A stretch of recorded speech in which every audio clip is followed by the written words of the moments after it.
Livro de Lucas, capítulo 1, do versículo 1 ao 4, que nos diz assim a palavra do Senhor: Tendo, pois, muitos empreendido por em ordem a narração dos fatos que entre nós se cumpriram, segundo os transmitidos mesmo que os presenciaram desde o princípio e foram ministros da palavra, pareceu-me também a mim conveniente descrevê-lo a ti, ó excelentíssimo Teófilo, por sua ordem, havendo-me já informado minuciosamente de tudo desde o princípio, para que conheças a certeza das coisas de que já estás informado. Aí Lucas, capítulo, glórias a Deus, 24, e o último versículo que diz assim: E estavam sempre no templo, louvando e bendizendo a Deus. Amém. Amém. Amém.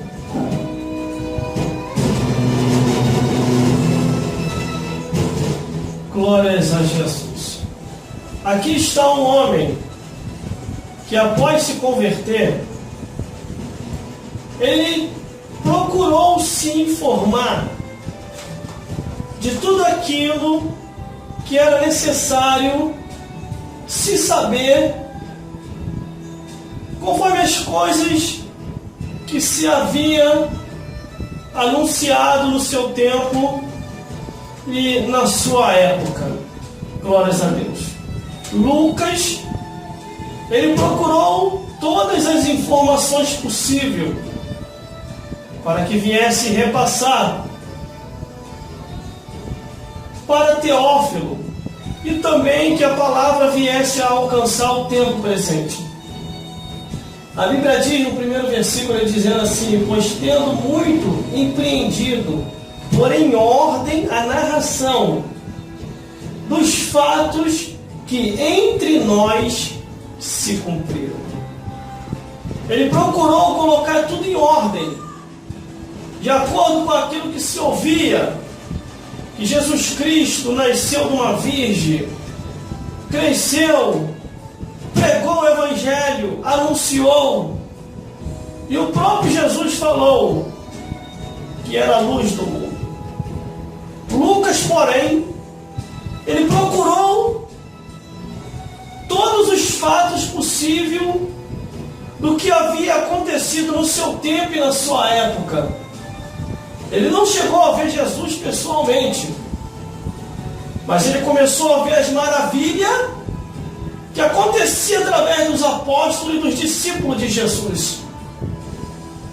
Um poder que ele jamais imaginava estar vendo na sua frente, a não ser dos contos históricos, aonde ele se ouvia falar que Moisés atravessou o Mar Vermelho, que Deus fez as pragas cair sobre o Egito. Essas coisas ele sabia. E agora milagres diante de seus olhos foi coisas que ele procurou saber mais minuciosamente. E a Bíblia diz que ele coloca em ordem todas as narrações, ou aquilo que chegou ao seu alcance, para que viesse detalhar para a vida de todo homem e toda mulher, para chegar ao conhecimento da vida de Jesus.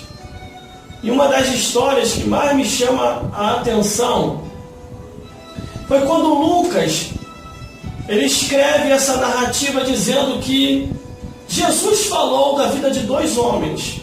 Um era rico e o outro nem pobre não era, o outro era mendigo, o outro mendigava. Mas Lucas, ele colocou em ordem tão detalhadamente, irmãos, irmãs e todos que estão me ouvindo nessa hora, que não tem como você ter dúvida que o céu e o inferno existem. Apesar de uma cambada de endemoniado que está andando por aí, dizendo que é fanatismo, dizendo que a palavra de Deus é um livro qualquer. Essa turma nem viveu direito ainda na terra e quer declarar que a palavra de Deus é falsa? A palavra de Deus existe bem antes da nossa existência. Aí tem uma turma que anda por aí que nem viveu direito ainda na terra. Tem 30 anos, 40 anos, 50 anos, 60, eu sei lá qual é a idade desse elemento, dessa pessoa. Nem viveu direito ainda na terra e quer contrariar a palavra de Deus. Vai morrer daqui a pouco e, se não se salvar a tempo, vai queimar no fogo do inferno. Vai queimar no fogo do inferno. Do Gênesis ao Apocalipse fala sobre a existência do inferno. Irmão, como é que eu faço para escapar do inferno? Aceita Jesus. Aceita a Jesus. Glória a Deus. Mas aqui está Lucas preocupado. Lucas, ele está preocupado em colocar em ordem os fatos que estavam acontecendo e que tinham acontecido concernente à história da vida de Jesus.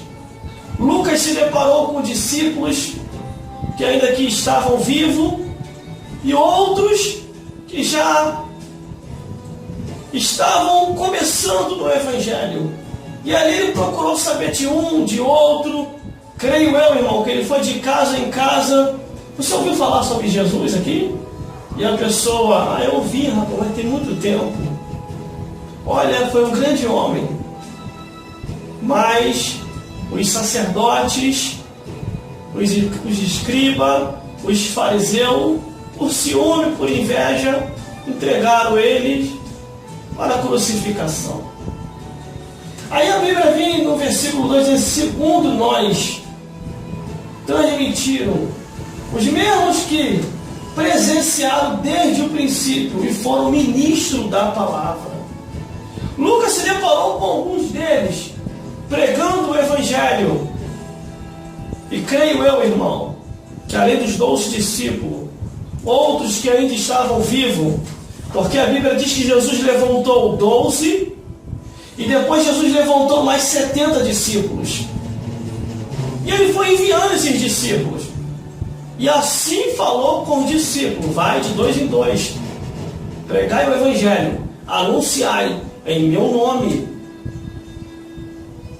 pregarão o Evangelho, curarão os enfermos, expulsarão demônios. A Bíblia é tão clara que quando Jesus ainda estava vivo antes de morrer, alguns dos discípulos vieram a Jesus e falaram: Senhor, vimos que algumas pessoas em teu nome não estão conosco, mas estão em teu nome expulsando demônios e estão pregando o Evangelho. Nós vamos os impedir. E Jesus falou assim: não os impeçais, porque quem não é contra nós é por nós.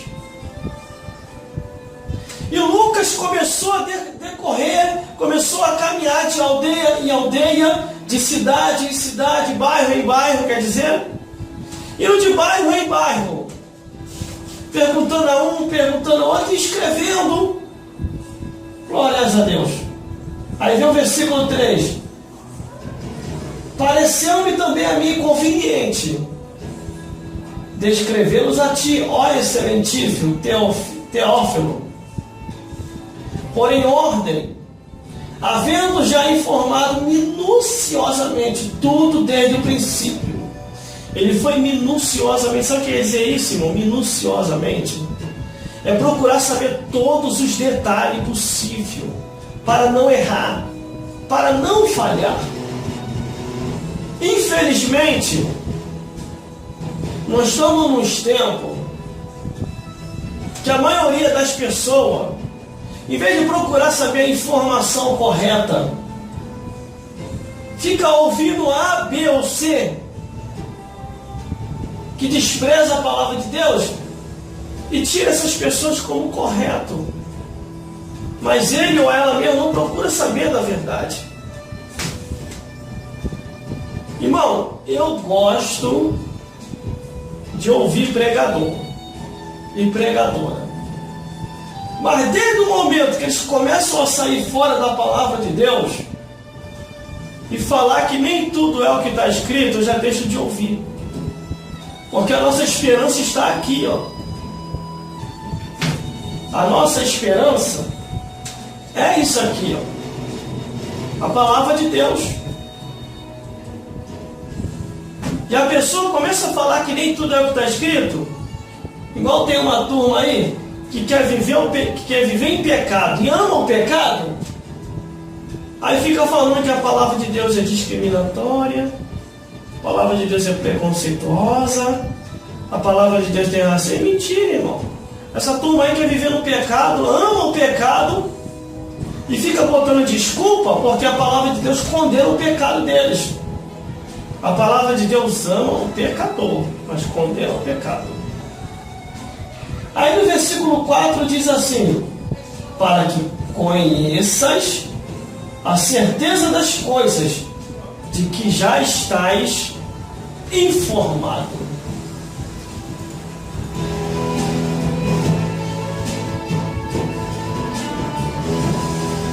Glórias a Deus. Daria para fazer uma vigília, irmão, aqui agora. Você está informado de quê? Hein? Aonde é que está a tua mente e teu coração? Hein? Vou falar de novo o versículo, ó. Lucas capítulo 1, versículo 4. Para que conheças a certeza das coisas de que já estás informado. Meu Deus do céu. Glórias a Deus. O que você tem feito com o tempo que você tem? Hein? O que você tem feito? Tem lido a Bíblia? Ou tem estado diante da televisão perdendo tempo? Qual é a informação que tem chegado até você? Você está informado de quê?